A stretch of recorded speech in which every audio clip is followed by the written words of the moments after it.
আসসালামু আলাইকুম। অষ্টম শ্রেণীর শিক্ষার্থীরা, আজ তোমাদের সেট নিয়ে আলোচনা করব অনুশীলনী 7 থেকে।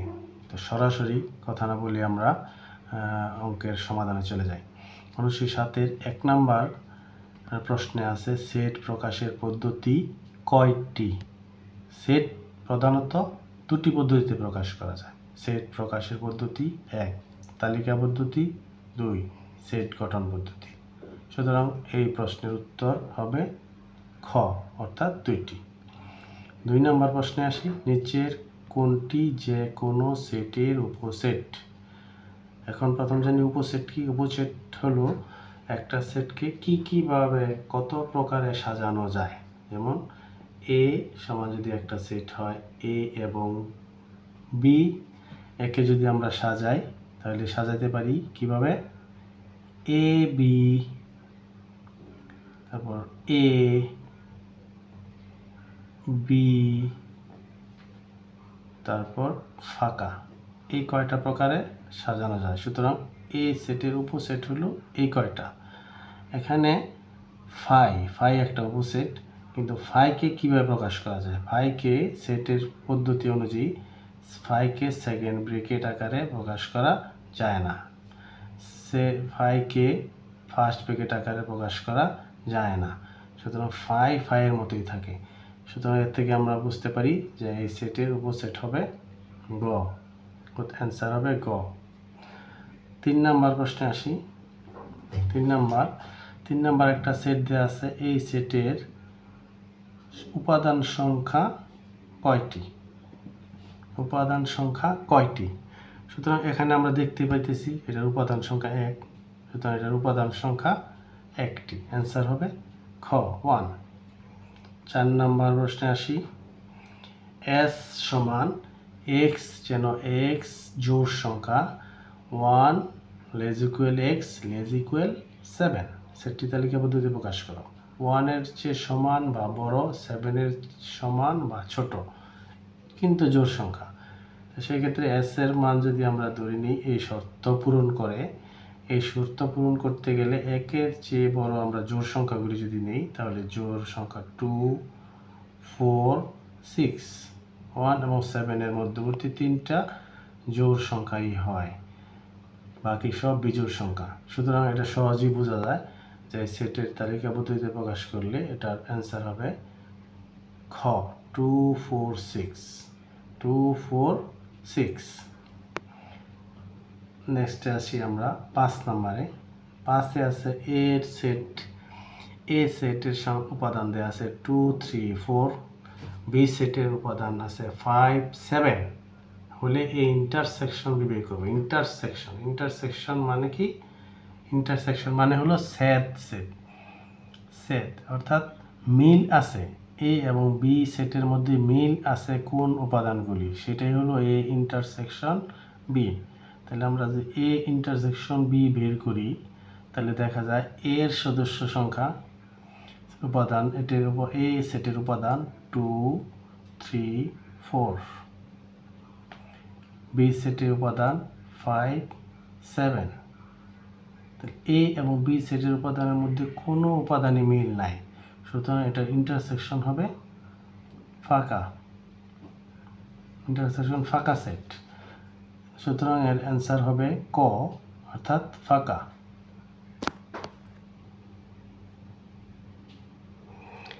এখন পরবর্তী প্রশ্নে চলে আসি, নাম্বার 6।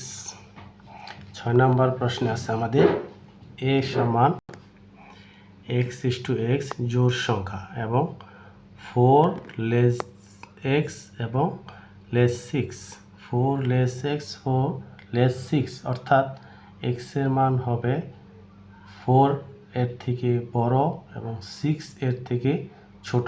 কি হবে? এক্স এর মান হবে 4 এর থেকে বড় এবং 6 এর থেকে ছোট কিন্তু জোড় সংখ্যা।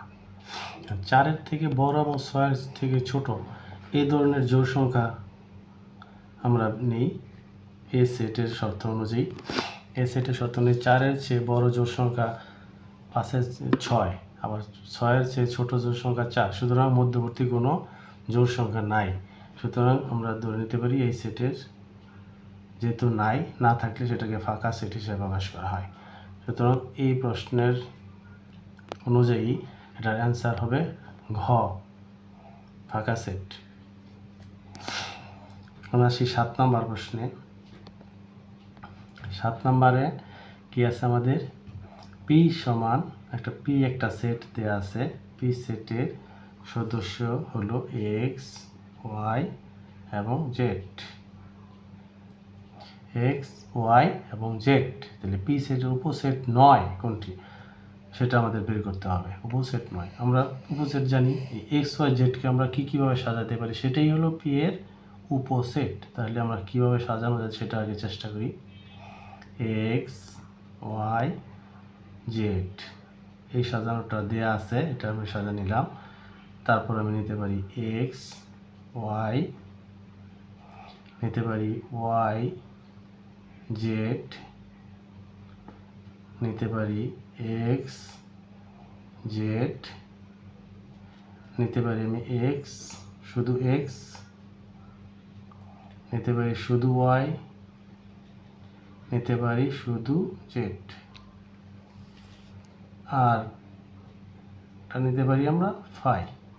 তাহলে এটার উপসেট হলো 1 2 3 4 5 6 7 8, এই 8টা। এখন আমরা প্রশ্নের দিকে যাই। কয় আছে এক্স, ওয়াই, তাহলে আমাদের উপসেট এক্স মিল আছে। X, Y, Z, X, W, Z, X, Y, Z. তাহলে এখানে আমাদের ক নাম্বার ঠিক আছে, ঘ নাম্বারে এক্স, ওয়াই, জেড এটাও আমাদের আছে, ফাই এটাও আমাদের আছে।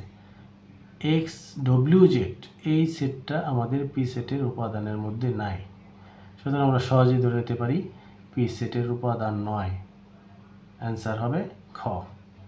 অ্যান্সার হবে খ। তারপর আমরা আসি 8 নম্বরে। 8 নম্বরে কি বলা আছে? 10 এর গুণনীয়ক সমূহের সেট কোনটি? 10 এর গুণনীয়ক সমূহের সেট কোনটি? গুণনীয়ক কি সেটা আগে জানতে হবে আমাদের। গুণনীয়ক হলো 10 এর গুণনীয়ক মানে হলো ওই সংখ্যাটিকে বিভাজ্যযোগ্য ভাগ করা যায়, এমন সহজ ভাষায় বলতে গেলে ভাগ করা যায়। 10কে ভাগ করা যায় কোন কোন সংখ্যা দিয়ে, সেটাই তার গুণনীয়ক। অর্থাৎ আমরা লসাগু যদি করতে চাই তাকে ভাগ প্রক্রিয়ায় সেটা আমরা বের করতে পারি। 10কে আমরা লিখতে পারি কীভাবে? লিখতে পারি 1 গুণ 10, লিখতে পারি 2 গুণ 5, 2 গুণ 5 সেটাও 10। তাহলে এইটার গুণনীয়ক সেট যদি আমরা বের করি তাহলে কি দাঁড়াচ্ছে? 1 দিয়ে 10কে ভাগ করা যায়, 2 দিয়ে ভাগ করা যায়, 5 দিয়ে ভাগ করা যায়, 10 দিয়ে ভাগ করা যায়। তাহলে 10 এর গুণনীয়ক হলো 1 2 5 10। সুতরাং আমরা প্রশ্নের সহজেই অ্যান্সার পাওয়া যায়, সেটা হলো ক 1 2 5 10। বাকিগুলি মিল থাকলেও পুরোপুরি মিল নাই। 1 10 আছে, বাকিটা মিল নাই। 10 আছে, বাকিটা মিল নাই। 10 2 30 বাকিটা মিল নাই। সুতরাং এটার অ্যান্সার একবারে আমরা সহজে বলে দিতে পারি, অ্যান্সার হবে ক। এখন 9 নম্বর প্রশ্নে আসি।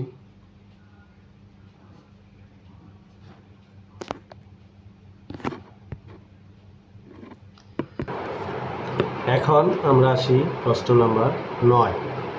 9 নম্বরে দেয়া আছে আমাদের এ একটি সেট, এ সেটের সদস্য সংখ্যা 2 3 5, 2 3 5 এর 9। এখানে 3টি শর্ত দেওয়া আছে। 1 নম্বর শর্তে এ সমান x belongs to n যেন 1 less x less 6 এবং x মৌলিক সংখ্যা।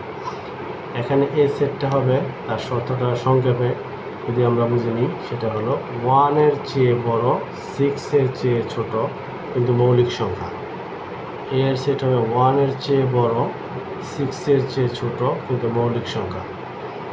অপরে 2 নম্বরে আছে 2 less equal x less 7, অর্থাৎ 2 এর সমান বা বড় x এর মান অথবা 7 এর ছোট, এই লিমিটের মতো। 3 নম্বরে আছে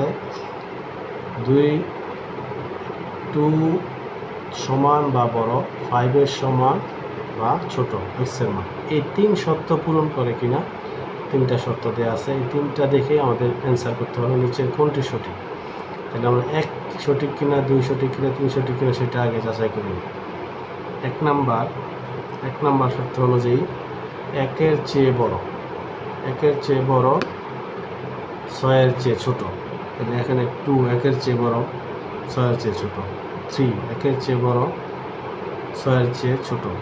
5, তাহলে 1 নাম্বার আমাদের শর্ত পূরণ করে, তাহলে 1 নাম্বার সঠিক। 2 নাম্বার আসি, 2 নাম্বারে আছে আবার আমাদের 2 লেস এক্স লেস 7, অর্থাৎ 2 এর সমান বা বড়, 7 এর ছোট। এখানে 2 এর সমান যদি বলি, 2 এর সমান যদি বলি তাহলে 2 ঠিক আছে। বড় যদি নেই আমরা তাহলে 3 ঠিক আছে। 7 এর চেয়ে ছোট হবে এক্স এর মান, সেক্ষেত্রেও 2 3 5 তিনটাই শর্ত পূরণ করে এবং সবগুলোই মৌলিক সংখ্যা, সুতরাং 2 নম্বরও সঠিক। আসি 3 নাম্বার শর্ত পূরণ করে কিনা সেটা দেখি। 3 নাম্বার আমাদের শর্ততে বলা আছে 2 তার সমান বা তার চেয়ে বড়। তাহলে 2 আছে আমাদের সেটার মধ্যে 2, তাহলে 2 সমান, তাহলে 2 শর্ত পূরণ করে। 3 হলো 2 এর চেয়ে বড়, শর্ত পূরণ করে। 5 সমান অথবা ছোট, তাহলে সমান, যেহেতু সমান হিসেবে 5 শর্ত পূরণ করে এবং সবকটাই মৌলিক সংখ্যা, সুতরাং 3ও সঠিক। তাহলে 1 2 3 আমরা যাচাই করে দেখলাম 3 শর্ত পূরণ করে, 1 2 3 তিনটাই শর্ত পূরণ করে, সুতরাং নিচের কোনটি সঠিক, এটার উত্তর আমরা নির্দ্বিধায় বলে দিতে পারি ঘ, 1 2 3 তিনটাই সঠিক। এখন আসি আমরা 10 নম্বরে। 10 নম্বরে আসি। 10 নম্বরে কি আছে, নিচের তথ্যের আলোকে 10 ও 11 প্রশ্নের উত্তর দাও। নিচের তথ্যের আলোকে 10 ও 11 তথ্য কি আছে আমাদের, ইউনিভার্সাল একটা সার্বিক সেট দেওয়া আছে 2 3 5 7। এখানে এ এর সেট দেওয়া আছে 2 5, বি এর সেট দেওয়া আছে 3 5 7। আমাদের বের করতে হবে এ প্রাইম, অর্থাৎ এর ছেদক সেটগুলো, পূরক সেটগুলো বের করতে হবে আমাদের। এর পূরক সেট, এটা সহজে তোমরা যদি বুঝে নাও তাহলে এর পূরক সেট বের করার নিয়ম হলো ইউনিভার্সাল সার্বিক সেট থেকে একে বাদ দিলে যা থাকে সেটাই এর পূরক সেট। সবসময় মনে রাখবে যে সার্বিক সেট যা দেওয়া থাকবে সেটার থেকে যার পূরক সেট বের করবো সেটাকে বাদ দিলে, অর্থাৎ বিয়োগ করলে, সহজ ভাষায় বিয়োগ করলে যা হয়। তাহলে আমরা দেখতে পাচ্ছি ইউনিভার্সাল সার্বিক সেটে আছে কি 2 3 5 7, 2 3 5 7, এই কয়টা সেট আছে আমাদের সার্বিক সেটে। এ এর সেট আছে 2 5, আছে 2 এবং 5। তাহলে আবার এখান থেকে সার্বিক সেট থেকে যদি বাদ দিয়ে দিই তাহলে 2 এবং 5 দুইটা সেট বাঁচে, 2 এবং 5 থাকে কি 3 7। তাহলে আমরা সহজে বলে দিতে পারি এ এর পূরক সেট হলো 3 7, এর অ্যান্সার 3 7 গ। 11 নম্বরে আসি। 11 নম্বরে আমাদের আছে এ ইন্টারসেকশন বি প্রাইম, অর্থাৎ এ বি প্রাইমের ইন্টারসেকশন বের করবো আমরা। তাহলে এই ক্ষেত্রে আমাদের বের করতে এর সেট যেহেতু আমাদের দেওয়া আছে সমস্যা নাই, সরাসরি আমরা পেয়ে যাবো এর সেট, কিন্তু বি প্রাইম তো আমরা সরাসরি পাচ্ছি না, সুতরাং আগে আমাদের বি এর পূরক সেটটা বের করে নিতে হবে। ধরো বি এর পূরক সেট বের করি, অনুরূপ আমাদের সার্বিক সেট থেকে বি বাদ দিয়ে দেবো। এই যখন ই এ বাদ দিয়ে দিয়েছি, বি এর পূরক সেট বের করতে আমরা বিকে বাদ দিয়ে দেবো। তাহলে সহজ, 2 3 5 7 এটা হলো সার্বিক সেট থেকে বি বাদ দিব। বি এর সেট দেওয়া আছে 3 5 7, 3 5 7। তাহলে আমি এখান থেকে আমরা 3 5 7 3 5 7 বাদ দিলে আমাদের বি প্রাইম বা বি এর পুরো সেট থাকে শুধু 2, অনলি 2। এখন আমরা সহজেই এ ইন্টারসেকশন বি প্রাইম বের করতে পারি। এ ইন্টারসেকশন বি প্রাইম বের করতে গেলে আমরা এ সেটের উপাদান আমরা লিখব। এ সেটের উপাদান কি আছে? 2 5 প্রাইম বের করব। ইন্টারসেকশন বের করবো আমরা, বি প্রাইম বসাবো। বি প্রাইমের মান আছে অনলি 2। ইন্টারসেকশন আমরা আগেই বলেছি, ইন্টারসেকশন মানে হলো উভয় সেটের মধ্যে যে উপাদানটি মিল খুঁজে পাই, আমরা মিল খুঁজে পাই এখানে অনলি 2 দুইটি সেটের মধ্যে 2 আমরা মিল খুঁজে পাই। সুতরাং এটার ইন্টারসেকশন হবে অনলি 2।